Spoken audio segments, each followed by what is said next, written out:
6 foot উচ্চতার কালো basalt পাথরে নিপুণ ও নিখুঁতভাবে খোদাই করা কালী মূর্তি। প্রতিমার মাথার উপরে হস্তি ও পায়ের নিচে শায়িত শিব, ওপরে ডান হাতে ত্রিশূল এবং নিচের দুপাশে দুটি শেয়াল। মূর্তির গলায় ঝুলছে মুন্ডমালা। সে এক বিধ্বংসী রূপ মা কালীর। সচরাচর এমন রূপে দেবী মূর্তি দেখা যায় না, একেবারে কঙ্কালসার চেহারা। পূর্ব বর্ধমানের শহর কাঞ্চননগর এলাকায় মা কালীর কঙ্কালেশ্বরী মন্দিরে এই রকম কঙ্কালসার রূপ কিন্তু দেখতে পাওয়া যায়, যার পদতলে শিব, অষ্টভুজা এই চামুন্ডা মূর্তিকে কঙ্কালেশ্বরী রূপে পুজো করা হয়। প্রায় 250 বছরের পুরনো এই মন্দিরে 9টি চূড়া রয়েছে, যার পুরোটাই নবরত্ন মন্দির সাদৃশ্যে টেরাকোটার কারুকার্যে তৈরি। পুরাতাত্ত্বিকদের মতে এই মূর্তি বৌদ্ধ বা পাল যুগের 2000 বছরের বেশি প্রাচীন। আবার কারো মতে মূর্তিটি জৈন আমলের। কেউ কেউ মূর্তিতে বৌদ্ধ তন্ত্রের প্রভাব লক্ষ্য করেন। তবে বহুল প্রচলিত মত অনুযায়ী কঙ্কালসার মূর্তিটি প্রাক আর্য যক্ষিণী মূর্তি। বর্ধমানের মহারাজ বিজয় চাঁদ মহাতাবের উদ্যোগে এই মূর্তি কাঞ্চননগর মন্দিরে প্রতিষ্ঠা করা হয়। সেই সময় এই নবরত্ন মন্দিরে কোনো বিগ্রহ ছিল না।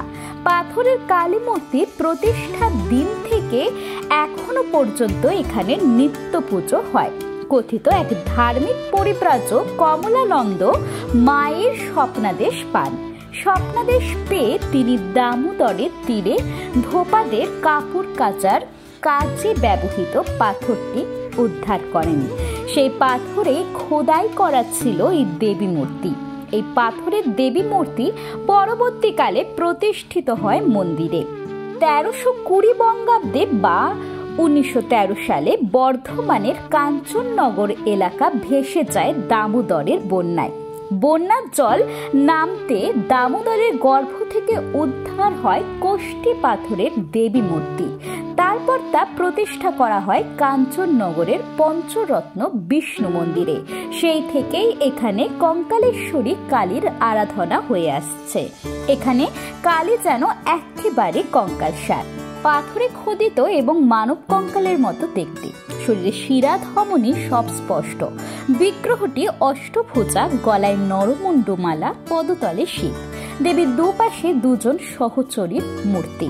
8টি হাতে নরমুণ্ড, শঙ্খ, চক্র, ধনু, খড়গ, পাশ ইত্যাদি। প্রতিমার দেহে শিরা উপশিরা নিখুঁত ভাস্কর্য।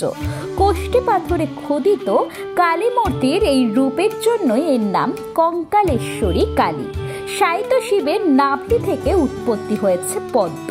সেই পদ্মের ওপরে দেবী বিরাজমান। তার চালচিত্রে অঙ্কিত রয়েছে হাতি। প্রতিটি বিশেষ তিথিতে নিষ্ঠা সহ দেবীর পুজো হয়। এখানে বলি হয় না। দক্ষিণবঙ্গের প্রাচীন মন্দিরগুলির মধ্যে অন্যতম এই কঙ্কালেশ্বরী কালী মন্দির। প্রায় সারা বছরই এখানে ভক্ত সমাগম লেগেই রয়েছে। কালী পুজোর সময় তিল ধারণের জায়গা পর্যন্ত থাকে না। প্রায় 20,000 ভক্ত অন্নভোগ গ্রহণ করে। এই মন্দিরটি প্রতিদিন সকাল 6টায় তীর্থযাত্রীদের জন্য দরজা খোলা হয়। দুপুর 2টোয় বন্ধ হয়। বিকেল 4টায় আবার খোলা হয় এবং সন্ধ্যে 7টায় দিনের জন্য বন্ধ হয়ে যায়। এছাড়াও রয়েছে এই মন্দিরে মাত্র 10 টাকায় মহাভোগের আয়োজন। প্রতিদিন কুপনের মাধ্যমে 500 জন সেই ভোগও খেতে পারেন। আর রবিবার হলে তো 1000 পেরিয়ে যায়। বলা হয়ে থাকে শ্রী চৈতন্যদেবের দাক্ষিণাত্য ভ্রমণের সঙ্গী ছিলেন গোবিন্দ দাস, যার জন্মভিটে এই কাঞ্চননগরে। তার জন্মভিটের কিছু দূরেই কঙ্কালেশ্বরী কালী মন্দির। এখানে অবস্থিত পঞ্চরত্ন বিষ্ণু মন্দিরেই অধিষ্ঠিত হয়েছে কঙ্কালেশ্বরী কালী।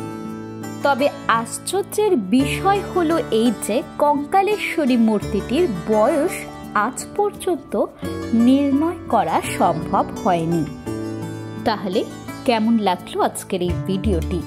ভিডিওটি ভালো লেগে থাকলে লাইক, কমেন্ট, শেয়ার আর আপনি যদি আমার চ্যানেলে নতুন হয়ে থাকেন তাহলে চ্যানেলটিকে সাবস্ক্রাইব করে পাশে থাকা বেল আইকনটি প্রেস করতে একদম ভুলবেন না, এমন সব ভিডিও সবার আগে দেখার জন্য। শোনা হচ্ছে পরের